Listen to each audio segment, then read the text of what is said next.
नमस्कार दोस्तों, आप सभी का स्वागत है। तो जैसा कि आप जान रहे हैं कि एनटीपीसी में पूछे गए प्रश्नों का एनालिसिस कर रहे हैं। इससे पहले आपको एक वीडियो प्रोवाइड कर दिया गया है। अगर आप वीडियो को नहीं देखें तो जाकर देख लीजिएगा। और इसका पीडीएफ आपको टेलीग्राम चैनल पर प्रोवाइड कर दिया जाता है, जिसका लिंक आपको वीडियो के डिस्क्रिप्शन में मिलेगा, या आप टेलीग्राम चैनल पर जाकर सर्च कर सकते हैं स्टडी लिंक पीडीएफ। वहाँ से जाकर आप टेलीग्राम चैनल को ज्वाइन कर लीजिएगा और जो भी वर्तमान में एग्जाम होता है उसका ऑफिशियल पेपर आप वहाँ से डाउनलोड कर सकते हैं। तो आइए हम सीधा वीडियो को शुरू करते हैं। आज का जो पहला प्रश्न है, भारतीय राष्ट्रीय कांग्रेस के पहले अध्यक्ष कौन थे? तो सबसे पहले हम लोग जानेंगे कि भारतीय राष्ट्रीय कांग्रेस का स्थापना कब हुआ और किसके द्वारा किया गया। तो भारतीय राष्ट्रीय कांग्रेस का स्थापना 1885 में ए.ओ. ह्यूम के द्वारा किया गया था। किसके द्वारा किया गया था? ए.ओ. ह्यूम के द्वारा किया गया था। देखिए यहाँ पूरा नाम लिखा गया, एलन ऑक्टेवियन ह्यूम। तो आप शॉर्ट में नाम याद रखिएगा, ए.ओ. ह्यूम के द्वारा किया गया था। किसके द्वारा किया गया था? ए.ओ. ह्यूम के द्वारा किया गया था 1885 में भारतीय राष्ट्रीय कांग्रेस की स्थापना। और प्रश्न पूछेगा उस समय भारत के वायसराय कौन था? यानी जब भारतीय राष्ट्रीय कांग्रेस का स्थापना हुआ था तो उस समय भारत का वायसराय कौन था? तो नाम क्या था? Lord Dufferin. लॉर्ड डफरिन उस समय के वायसराय कौन था? तो लॉर्ड डफरिन। और इसमें से 2-3 प्रश्न मोस्ट इंपोर्टेंट जो बनता है वो सारा जब आपको हम कंप्लीट करा देंगे। पहला प्रश्न पूछेगा कि इसके पहले अध्यक्ष कौन थे? तो डब्ल्यू.सी. बनर्जी। डब्ल्यू.सी. बनर्जी यानी इनका पूरा नाम है व्योमेश चंद्र बनर्जी। तो ऑप्शन नंबर ए तो सही है, लेकिन आंसर आपको यहां से नहीं करना है। ऑप्शन नंबर ए किस ऑप्शन में दिया गया से देखना आपको। तो ऑप्शन नंबर ए किस में दिया गया? ऑप्शन नंबर 4 में। तो आंसर इसका राइट होगा ऑप्शन नंबर 4। ए नहीं करिएगा, नहीं तो गलत हो जाएगा। तो इसका आंसर ऑप्शन नंबर 4 राइट हो जाएगा। तो इसके पहले अध्यक्ष कौन थे? व्योमेश चंद्र बनर्जी। एक प्रश्न पूछेगा इसके पहले पारसी अध्यक्ष कौन थे? दादा भाई नौरोजी। और दादा भाई नौरोजी को वायोवृत पुरुष के नाम से भी जाना जाता है। वायोवृत पुरुष के नाम से जाना जाता है। और ब्रिटिश संसद में ये पहले भारतीय जो भाग लिए थे दादा भाई नौरोजी, और इनको वायोवृत पुरुष के नाम से जाना जाता है। दादा भाई नौरोजी को धन निष्कासन का सिद्धांत कौन दिए थे? दादा भाई नौरोजी। तो इतना पॉइंट याद रखिएगा, पूछा जाएगा। नेक्स्ट प्रश्न बनेगा कि पहले मुस्लिम अध्यक्ष कौन थे? भारतीय राष्ट्रीय कांग्रेस के पहले मुस्लिम अध्यक्ष कौन थे? तो नाम क्या? बदरुद्दीन तैयबजी। बदरुद्दीन, हम यहाँ शॉर्ट में नाम लिख देंगे, आप पूरा नाम लिख लीजिएगा, बदरुद्दीन तैयबजी। बदरुद्दीन तैयबजी। भारतीय राष्ट्रीय कांग्रेस के पहले मुस्लिम अध्यक्ष कौन थे? बदरुद्दीन तैयबजी। एक प्रश्न और पूछा जाएगा कि भारतीय राष्ट्रीय कांग्रेस के पहले अंग्रेज अध्यक्ष कौन था? अंग्रेज अध्यक्ष कौन था? तो नाम क्या था? George Yule. तो हम यहाँ पे शॉर्ट में लिख दे रहे हैं, जॉर्ज यूले। जॉर्ज यूले, उसका नाम क्या था? George Yule. पूरा नाम लिख देते हैं, जॉर्ज यूले। देखिए हैंड के द्वारा लिखते हैं, थोड़ा राइटिंग खराब लिखाएगा, तो इसलिए आपको क्या करना, सुनकर लिख लेना। तो भारतीय राष्ट्रीय कांग्रेस के पहले अंग्रेज अध्यक्ष कौन था? तो जॉर्ज यूले। एक बार फिर से रिपीट करिए। प्रश्न पूछा भारतीय राष्ट्रीय कांग्रेस का स्थापना कब हुआ था? 1885 में। किसके द्वारा किया गया था? ए.ओ. ह्यूम के द्वारा किया गया था। इसके पहले अध्यक्ष कौन थे? डब्ल्यू.सी. बनर्जी, जिसका पूरा नाम क्या है? व्योमेश चंद्र बनर्जी। और दूसरा प्रश्न पूछा जाएगा कि पहले पारसी अध्यक्ष कौन थे? दादा भाई नौरोजी। इनको वायुवृत पुरुष के नाम से भी जाना जाता है, दादा भाई नौरोजी को। धन निष्कासन का सिद्धांत कौन दिए थे? दादा भाई नौरोजी। दूसरा प्रश्न पूछा जाएगा भारतीय राष्ट्रीय कांग्रेस के पहले मुस्लिम अध्यक्ष कौन थे? तो बदरुद्दीन तैयबजी। और जो तीसरा प्रश्न पूछा जाएगा भारतीय राष्ट्रीय कांग्रेस के पहले अंग्रेज अध्यक्ष कौन थे? तो जॉर्ज यूले। तो आप इतना प्रश्न याद रखिएगा जो मोस्ट इंपोर्टेंट है। और भी प्रश्न पूछा जाएगा। एक प्रश्न पूछा जाएगा कि भारतीय राष्ट्र गान को पहली बार कब गाया गया? और एक प्रश्न पूछेगा भारतीय राष्ट्रगीत को पहली बार कब गाया गया? तो 1986। और एक डेट याद रखिएगा, 1911। भारतीय राष्ट्रीय गीत को पहली बार कब गाया गया था? 1986 में। भारतीय राष्ट्रीय गीत को पहली बार कब गाया गया था? 1986 में। या तो भारतीय राष्ट्रीय गीत देगा, और भारतीय राष्ट्रीय गीत कौन सा है ये आप कमेंट करके बता दीजिएगा। 1986 में पहली बार कोलकाता अधिवेशन में गाया गया था। और इसकी अध्यक्षता कौन किए थे? रहीमतुल्लाह सयानी। और राष्ट्रीय गान को कब गाया था? 1911 में। भारतीय राष्ट्रीय गान को यानी राष्ट्रीय गान को पहली बार कब गाया गया था? 1911 के कोलकाता अधिवेशन में। दोनों कोलकाता अधिवेशन में ही गाया गया था। 1986 का अधिवेशन का अध्यक्षता कौन किए थे? रहीमतुल्लाह सैनी। और 1911 का अधिवेशन का अध्यक्षता कौन किए थे? पंडित विशन नारायण धर। तो आप इतना पॉइंट याद रखिएगा जो मोस्ट इंपॉर्टेंट है। और राष्ट्रगान किसके द्वारा लिखा गया था? रविन्द्रनाथ टैगोर के द्वारा लिखा गया था। और इनको इसी के लिए यानी राष्ट्रीय गान जब रविन्द्रनाथ टैगोर लिखे थे तो इसको इंग्लिश में अनुवाद कौन किया था? 1910 में W.V. येट्स के द्वारा इंग्लिश में अनुवाद किया गया था, जिसके लिए इनको नोबेल पुरस्कार 1913 में दिया गया। एशिया के पहले व्यक्ति थे रविन्द्रनाथ टैगोर जिनको नोबेल पुरस्कार दिया गया, और भारत के भी पहले व्यक्ति थे, क्योंकि एशिया के पहले होंगे तो भारत के भी पहले हो जाएंगे, क्योंकि भारत से ही थे। तो आप याद रखिएगा। और राष्ट्रीय गीत को किसके द्वारा लिखा गया था? वही बंकिम चंद्र चटर्जी के द्वारा। बंकिम चंद्र चटर्जी के द्वारा। और भी प्रश्न पूछा जाएगा कि भारतीय राष्ट्रीय कांग्रेस के पहली महिला अध्यक्ष कौन थी? पहली महिला अध्यक्ष कौन थी? देखिए प्रश्न क्या पूछा, भारतीय राष्ट्रीय कांग्रेस की पहली महिला अध्यक्ष कौन थी? तो एनी बेसेंट। अध्यक्षता कब की थी? 1917 के कोलकाता अधिवेशन में। लेकिन प्रश्न पूछा जाएगा कि भारतीय राष्ट्रीय कांग्रेस की पहली भारतीय महिला अध्यक्ष कौन थी? तो सरोजिनी नायडू। अध्यक्षता कब की थी? 1925 के कानपुर अधिवेशन में। तो आप इसको याद रखिएगा जो मोस्ट इंपोर्टेंट है। और भी प्रश्न बनेगा, लेकिन हम आपको नेक्स्ट वीडियो में थोड़ा थोड़ा करके सारा कंप्लीट करा देंगे भारतीय राष्ट्रीय कांग्रेस से। तो इस प्रश्न का राइट आंसर का ऑप्शन नंबर डी। नेक्स्ट प्रश्न चलते हैं। अगला प्रश्न है कि मुगल साम्राज्य की स्थापना किसके द्वारा की गई थी? तो किसके द्वारा किया गया था? बाबर के द्वारा किया गया था। किसके द्वारा किया गया था? बाबर के द्वारा किया गया था। तो इसका जो राइट आंसर हो जाएगा option number A. Option number A right answer हो जाएगा। बाबर से 2-3 प्रश्न इंपॉर्टेंट है जो पूछा जाएगा। एक पूछा जाएगा 1526 से, एक 1527 से, एक 1528 से, और एक प्रश्न पूछा जाएगा 1529 से। पानीपत का प्रथम युद्ध कब हुआ था? 1526 में। पानीपत का प्रथम युद्ध कब हुआ था? 1526 में। पानीपत का प्रथम युद्ध कब हुआ था? 1526 में। द्वितीय कब हुआ था? 1556 में। तृतीय पूछा जाएगा तो कब हुआ था? 1761 में। तो अभी याद रखिएगा। 1527 में कौन सा युद्ध हुआ था? एक है घाघर का युद्ध। तो घाघर का युद्ध सबसे लास्ट में हुआ था। कब हुआ था? 1529 में। 1529 में। आप ट्रिक भी याद रख सकते हैं, पान खा चांद के घर।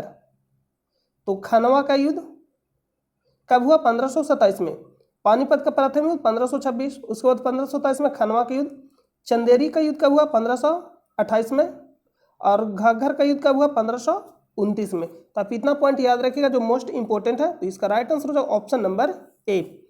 हुमायूं से रिलेटेड 2 प्रश्न पूछा जाएगा। चौसा का युद्ध कब हुआ था? 1539 में। चौसा का युद्ध कब हुआ था? 1539 में। किसके बीच हुआ था? शेरशाह सूरी और हुमायूं के बीच। शेरशाह सूरी और हुमायूं के बीच, जिसमें पराजित कौन हुआ? हुमायूं। दूसरा युद्ध हुआ था 1540 में, बिलीग्राम या कनौज का युद्ध। बिलीग्राम या कनौज का युद्ध, इसमें भी पराजित कौन हुआ? हुमायूं। और इसके बाद हुमायूं अपना निष्कासित जीवन जीना स्टार्ट कर दिया, यानी भारत छोड़कर चला गया था। भारत छोड़कर कहाँ चला गया था? काबुल। और कैसा जीवन जीने लगा? निष्कासित जीवन। तो प्रश्न पूछेगा हुमायूं निष्कासित जीवन जीना कब स्टार्ट कर दिया? 1540 में। किस युद्ध के पश्चात, यानी किस युद्ध के बाद? तो बिलीग्राम या कनौज का युद्ध। कितने दिन तक निष्कासित जीवन जिया? 15 साल तक। कब से कब तक? 1540 से लेकर 1555 तक। तो इसका जो राइट आंसर हो जाएगा ऑप्शन नंबर ए। अगला प्रश्न पे चलते हैं। अगला प्रश्न, एशिया का सबसे पुराना तेल उत्पादक क्षेत्र कहां पर स्थित है? तो ये स्थित है असम में। तो असम ऑप्शन नंबर बी किस में दिया गया? ऑप्शन नंबर 3 में। और नाम कौन सा है? डिगबोई, जो कहां स्थित है? असम में। अगला प्रश्न पे चलते हैं। होमोसिपियंस के रूप में वर्गीकृत किए जाने वाले प्रारंभिक होमिनॉइड्स डॉट थे, तो ये क्या थे? एक प्रकार क्रो-मैग्नन। Option number D. देखिए ऑप्शन नंबर बी जो किसमें दिया गया? 4 में। तो इसका राइट आंसर का जो ऑप्शन नंबर 4। अगला प्रश्न पे चलते हैं। और होमोसिपियंस का मतलब क्या होता है? बुद्धिमान मानव।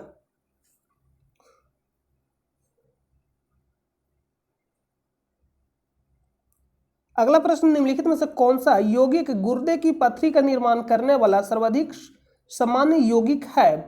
तो किसके द्वारा होता है? कैल्शियम ऑक्सजिलेट।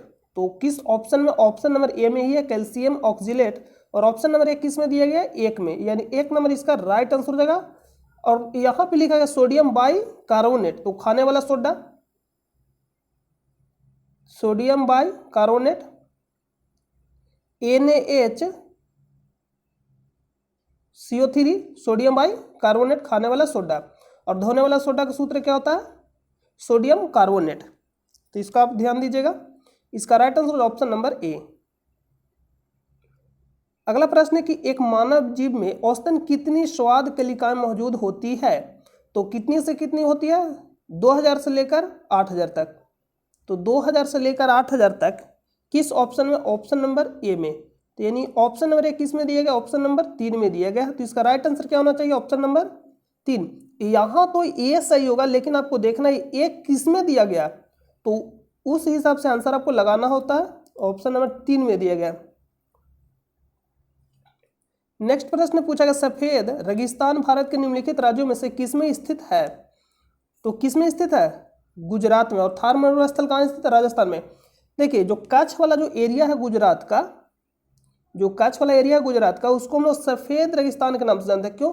क्योंकि जो समुद्र का पानी है, तो जब समुद्र की लहरें जाएगी तो उस पर क्या होगा? आपको मालूम है कि समुद्र से नमक प्राप्त किया जाता है, तो उस पर वाइट वाइट दिखाई देने लगता है, इसलिए उसको हम लोग सफेद रेगिस्तान के नाम से जानते हैं।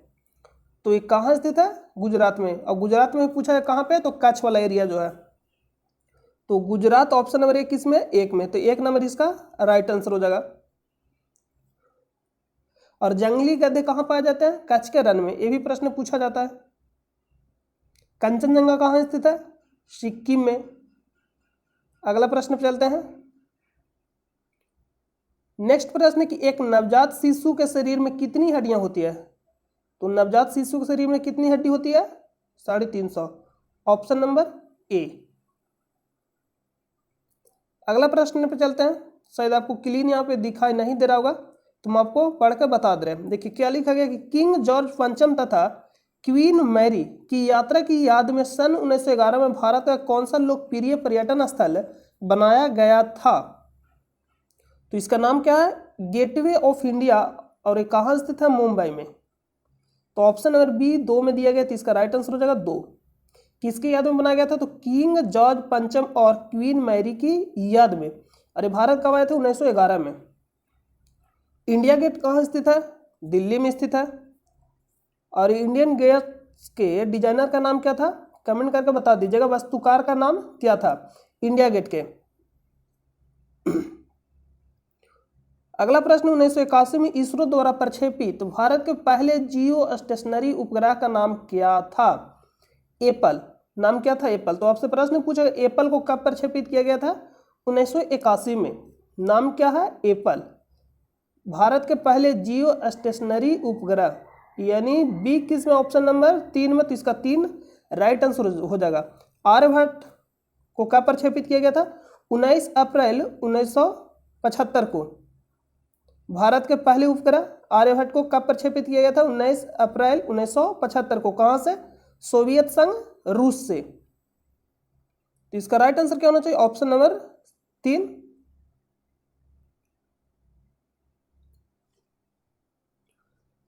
अगला प्रश्न है कि भारतीय संविधान के अनुच्छेद 21 के में निम्नलिखित में से किस अधिनियम का उल्लेख किया गया है? तो 21 के ए यानी खंड जूटा, इसका कहने का मतलब है कि संविधान में संशोधन किया गया। संशोधन करने का मतलब सुधार किया गया।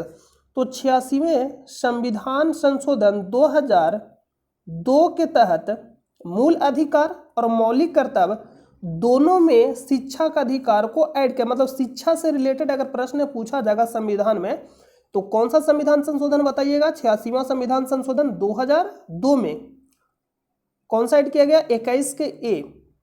कौन सा अधिकार था? शिक्षा का अधिकार, यानी ऑप्शन नंबर 1 किसमें? 3 में। तो इसका आंसर राइट हो जाएगा 3। और एक प्रश्न पूछा जाएगा, जब शुरू में संविधान बना था, यानी मूल संविधान में मौलिक कर्तव्य था या नहीं? तो नहीं। प्रश्न पूछा जाता है मौलिक कर्तव्य को कब ऐड किया गया था? 42वां संविधान संशोधन 1976 में। और जब इसको ऐड किया गया था तो उस समय मौलिक कर्तव्य कितना था? 10 ही था। लेकिन 11वां मौलिक कर्तव्य 86वां संविधान संशोधन 2002 में ऐड किया गया, जो कौन सा था? शिक्षा से संबंधित था। कौन सा था? शिक्षा से संबंधित था। तो यह भी प्रश्न पूछा जाता है कि 11वां मौलिक कर्तव्य कब जोड़ा गया? तो 86वां संविधान संशोधन 2002 में किससे संबंधित था? शिक्षा से। तो इसका राइट आंसर क्या होना चाहिए? Option number 3। अगला प्रश्न पे चलते हैं। धर्म की स्वतंत्रता, अनुच्छेद 25 से 28 तक।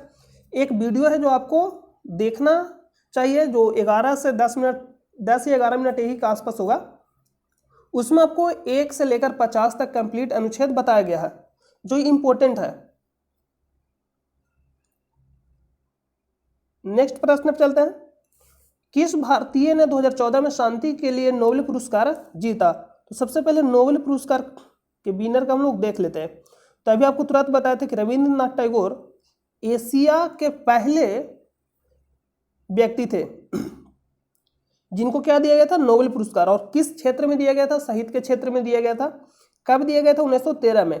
तो जब एशिया के पहले थे तो भारत के भी पहले होंगे। क्यों? क्योंकि भारत से ही थे। तो एशिया के पहले और भारत के भी प्रथम व्यक्ति थे जो नोबेल पुरस्कार प्राप्त किए। कब किए थे? 1913 में। किस क्षेत्र में? साहित्य के क्षेत्र में। सीवी रमन, इनको किस क्षेत्र में दिया गया था? फिजिक्स के क्षेत्र में। कब दिया गया था? 1930 में। हरगोविंद खुराना को दिया गया था, किस क्षेत्र में दिया गया था? मेडिसिन यानी चिकित्सा के क्षेत्र में। कब दिया गया था? 1968 में। उसके बाद मदर टेरेसा को कब दिया गया था? शांति के नोबेल पुरस्कार दिया गया था। कब दिया गया था? 1979 में। उसके बाद चंद्रशेखर, सुब्रमण्यम चंद्रशेखर को किस क्षेत्र में दिया गया? फिजिक्स के क्षेत्र में। कब दिया गया था? 1983 में। अमर्त्य सेन को कब दिया गया था? 1998 में। किस क्षेत्र में दिया गया था? इकोनॉमिक्स के क्षेत्र में दिया गया था। ये भारतीय हैं जिनको नोबेल पुरस्कार दिया गया था, तो आप ये जरूर नाम याद रखिएगा। BS नायपाल को कब दिया गया था? 2001 में। किस क्षेत्र में? लेक्चर के क्षेत्र में, यानी साहित्य के क्षेत्र में। अगला राजेंद्र कुमार पाचौरी, इनको कब दिया गया था शांति का नोबेल पुरस्कार? 2007 में। 2007 में, नाम याद रखिएगा। नेक्स्ट वेंकट रमन रामकृष्णन, इनको 2009 में किस क्षेत्र में दिया गया था? तो रसायन शास्त्र के क्षेत्र में दिया गया था। अगला है कैलाश सत्यार्थी। कैलाश सत्यार्थी, इनको शांति का नोबेल पुरस्कार दिया गया था 2014 में। और जो हाल ही में दिया गया था 2019 में, अभिजीत बनर्जी, इकोनॉमिक्स के क्षेत्र में 2019 में। तो प्रश्न पूछा गया कि किस भारतीय ने 2014 में शांति के लिए नोबेल पुरस्कार जीता? नाम क्या था? Kailash Satyarthi. Option number 2 right answer हो जाएगा। ऑप्शन नंबर 2 क्या हो जाएगा? राइट आंसर हो जाएगा। और मलाला यूसुफजई को भी इनके साथ शांति का नोबेल पुरस्कार दिया गया था, और यह सबसे कम उम्र के प्राप्त करने वाली विजेता थी नोबेल पुरस्कार। नेक्स्ट प्रश्न चलते हैं। नेक्स्ट है कि निम्नलिखित में से कौन सा असत्य है? ध्वनि तरंग है। तो ध्वनि तरंग दाब तरंग है, यांत्रिक तरंग है और अनुदैर्ध्य तरंग है। तो यहाँ पे सारा लिखा गया। तो ध्वनि तरंग दाब तरंग भी है, अनुदैर्ध्य तरंग भी है और यांत्रिक तरंग भी है, लेकिन विद्युत चुंबकीय तरंग नहीं है। तो पूछा गया कौन सा असत्य है? तो ऑप्शन नंबर 2 राइट हो जाएगा, क्योंकि सी किस में? ऑप्शन नंबर 2 में। तो आप याद रखिए ध्वनि तरंग है, क्या है? दाब तरंग है, अनुदैर्ध्य तरंग है और यांत्रिक तरंग है। तो ऑप्शन नंबर इसका क्या हो जाएगा? 2 राइट आंसर हो जाएगा। लेकिन ध्वनि दाब पर निर्भर करता है क्या? नहीं। दाब तरंग है लेकिन दाब पर निर्भर नहीं करते, ये भी प्रश्न पूछा जाता है।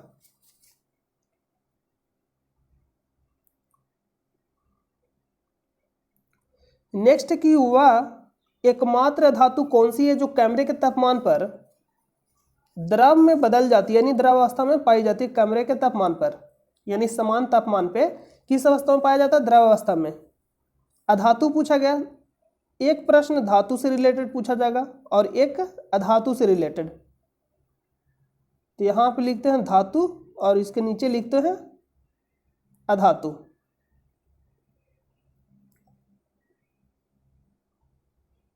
ये क्या हो जाएगा, अधातु। मान लीजिए कि अधातु लिखा गया, यहाँ पे लिखते हैं पारा और यहाँ पे लिखते हैं ब्रोमीन।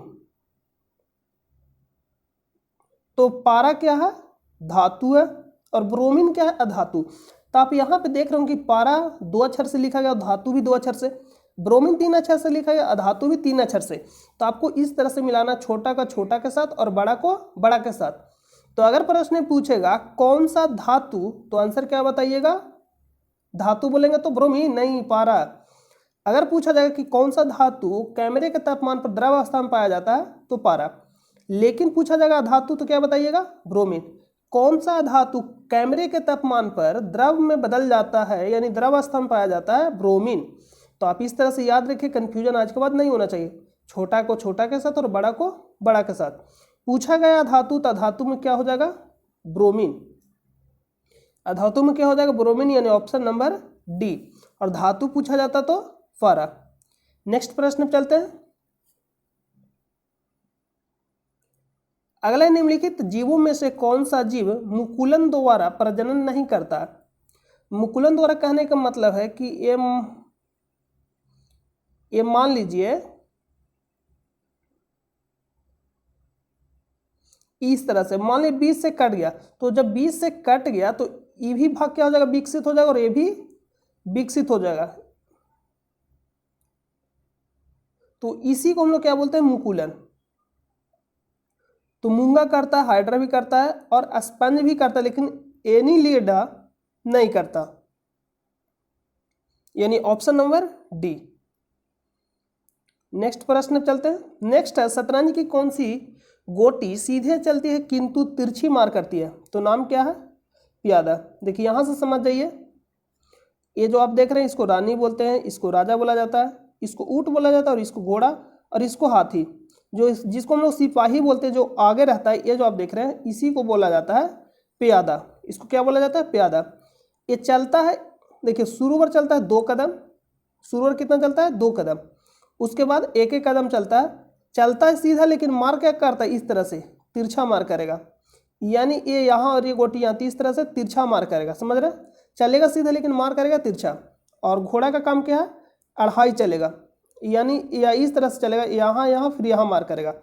देखिए मान लीजिए कि घोड़ा यहाँ और यहाँ पे कोई गोटी है तो मार कर देगा। यहाँ पर अगर घोड़ा है, ये फिर से समझिएगा, घोड़ा कितना चलता है, 2.5 कदम। ये पूछा जाएगा 2.5 चलता है, यानी मान लीजिए यहाँ घोड़ा है तो यहाँ पे कोई गोटी है तो इसको क्या करेगा, 1 चलेगा, 2 और 1 इधर चलेगा, 2.5, समझिए, ये हो जाएगा। इस यहाँ पे जो आप देख रहे हैं ये क्या चलेगा, तिरछा चलेगा। ये हाथी है, हाथी सीधा सीधा चलता है, हाथी क्या चलता है, सीधा सीधा, और ऊँट क्या हो जाएगा, तिरछा चलेगा। और घोड़ा कितना चलेगा, 2.5, घोड़ा कितना चलेगा, 2.5। राजा रानी 1-1 चलेगा।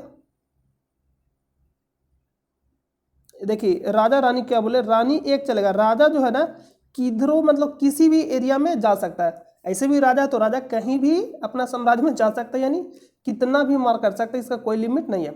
सीधा पूरा जा सकता है, तिरछा मतलब चारों तरफ ये चल सकता है। तो प्रश्न पे चलते हैं। शतरंज की कौन सी सीधी चलती है किंतु तिरछी मार करती है। तो कौन सा, प्यादा, यानी ऑप्शन नंबर डी किस में, 2 नंबर में। नेक्स्ट प्रश्न, भारतीय अंतरिक्ष कार्यक्रम के जनक हैं, नाम क्या, डॉक्टर विक्रम साराभाई। डॉक्टर विक्रम साराभाई, यानी बी किस में, ऑप्शन नंबर ए में। डॉक्टर एपीजे अब्दुल कलाम को मिसाइल मैन ऑफ इंडिया के नाम से जाना जाता है, मिसाइल मैन ऑफ इंडिया के नाम से जाना जाता है डॉक्टर एपीजे अब्दुल कलाम को। और रॉकेट मैन ऑफ इंडिया के नाम से कौन जाने जाते हैं, K Sivan. Rocket man of India K Sivan, rocket man of India K Sivan, missile man of India APJ Abdul Kalam, और भारतीय अंतरिक्ष कार्यक्रम के जनक डॉक्टर विक्रम साराभाई। लेकिन प्रश्न पूछा गया था, दरोगा में पूछा गया था, वाटरमैन ऑफ इंडिया किसे जाना जाता है, राजेंद्र सिंह को, याद रखिएगा। नेक्स्ट है, निम्नलिखित में से किस रंगीन प्रकाश की आवृत्ति सबसे कम है। आवृत्ति कम कहने का मतलब है, तरंगदैर्घ्य के आवृत्ति क्या होता है, व्युत्क्रम होता है,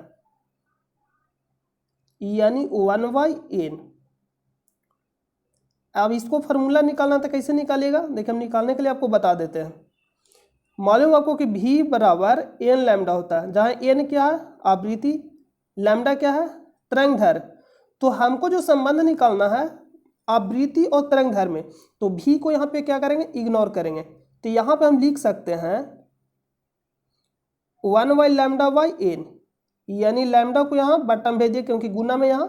तो इस तरह से हम लोग संबंध निकालते हैं, यानी जिसमें संबंध निकालना हो उसके अलावा जो भी उसको क्या करना है हटा देना है। तो हमको आवृत्ति और तरंगदैर्घ्य में निकालना था संबंध, तो हम लोग लिख सकते हैं 1/λ/n। n क्या है आवृत्ति, यानी तरंगदैर्घ्य के व्युत्क्रमानुपाती होता है आवृत्ति, यानी तरंगदैर्घ्य अधिक रहेगा तो आवृत्ति क्या होगा कम रहेगा, यानी अधिक होगा तो कम होगा। जैसे कहने का मतलब है 1/5 से भागा दीजिएगा तो मान लीजिए कुछ आया, और उसी को 1/2 से भाग दीजिएगा तो कौन बड़ा आएगा 1/2 वाला। तो हम यहाँ कह सकते हैं कि जितना बड़ा से भागा देंगे उतना वैल्यू क्या आएगा छोटा आएगा, और जितना छोटा से भागा देंगे उतना वैल्यू क्या आएगा बड़ा आएगा। तो हम यहाँ पे भी कह सकते हैं कि जितना ज़्यादा तरंगदैर्घ्य होगा उसका आवृत्ति क्या होगा उतना ही कम होगा। तो यहाँ पूछा सबसे कम आवृत्ति सबसे कम है, तो आपको मालूम है सबसे अधिक तरंगदैर्घ्य किसका है लाल रंग का, और सबसे कम बैगनी का। हम यहाँ पे बी लिख दे रहे हैं, सबसे अधिक लाल का सबसे कम बैगनी। तो सबसे अधिक लाल का है तो उसका तरंग आवृत्ति क्या होगा कम होगा, क्यों क्योंकि जिसका तरंगदैर्घ्य अधिक उसका आवृत्ति कम, क्योंकि जितना बड़ा वैल्यू से भागा देंगे उतना छोटा आएगा। तो लाल किस में ऑप्शन नंबर ए में, इसका राइट आंसर का ऑप्शन नंबर ए। नेक्स्ट है 1928 में अलेक्जेंडर फ्लेमिंग द्वारा खोजी गई पहली एंटीबायोटिक निम्नलिखित में से कौन सी थी। पेनिसिलिन कब खोजा गया था 1928 में, किसके द्वारा अलेक्जेंडर फ्लेमिंग के द्वारा। तो ऑप्शन नंबर 3। नेक्स्ट प्रश्न चलते हैं, निम्नलिखित में से कौन सा ध्वनि प्रदूषण का प्रभाव नहीं है। ध्वनि प्रदूषण का प्रभाव नहीं है, यानी कौन सा ध्वनि का जो प्रदूषण है उससे प्रभावित नहीं होता, यानी ध्वनि प्रदूषण का प्रभाव नहीं है। तो ध्वनि जब प्रदूषित होता है तो क्या ओजोन परत को क्षति पहुंचाएगा, नहीं पहुंचाएगा, क्योंकि ओजोन परत कहाँ स्थित है समताप मंडल में। ओजोन परत कहाँ स्थित है समताप मंडल में, और ऑक्सीजन के कितने परमाणु से मिलकर बना है 3। ओजोन परत कहाँ स्थित है समताप मंडल में, पूछा जाएगा। तो ozone option number D ozone को प्रभावित नहीं करेगा। जब ध्वनि प्रदूषित होगा तो ओजोन को प्रभावित नहीं करेगा। बाकी पशु की मौत हो सकता है ध्वनि प्रदूषित होगा तो, क्योंकि सांस लेगा, करनाद, उच्च रक्तचाप, ये भी हो सकता है। ऑप्शन नंबर डी इसका राइट आंसर हो जाएगा। नेक्स्ट है प्लेग उन्मूलन की याद में महमूद कुली कुतुब शाह द्वारा निम्नलिखित या निर्मित स्मारक निम्नलिखित में से कौन सा मीनार है। अलाई मीनार या चार मीनार, फतेहपुर या कुतुब मीनार। तो इसका जो राइट आंसर हो जाएगा चार मीनार, ऑप्शन नंबर वी। इसका राइट आंसर क्या होना चाहिए, ऑप्शन नंबर बी इसका राइट आंसर हो जाएगा। अगला प्रश्न चलते हैं। तो अगला प्रश्न सारा कंप्लीट हो गया। तो उम्मीद करते हैं कि आपको वीडियो पसंद आएगा, और चैनल पर पहली बार विजिट करें तो चैनल को आप सब्सक्राइब कर लीजिएगा। मिलते हैं नेक्स्ट वीडियो में, तब तक के लिए अपना ख्याल रखिए। जय हिंद, जय भारत।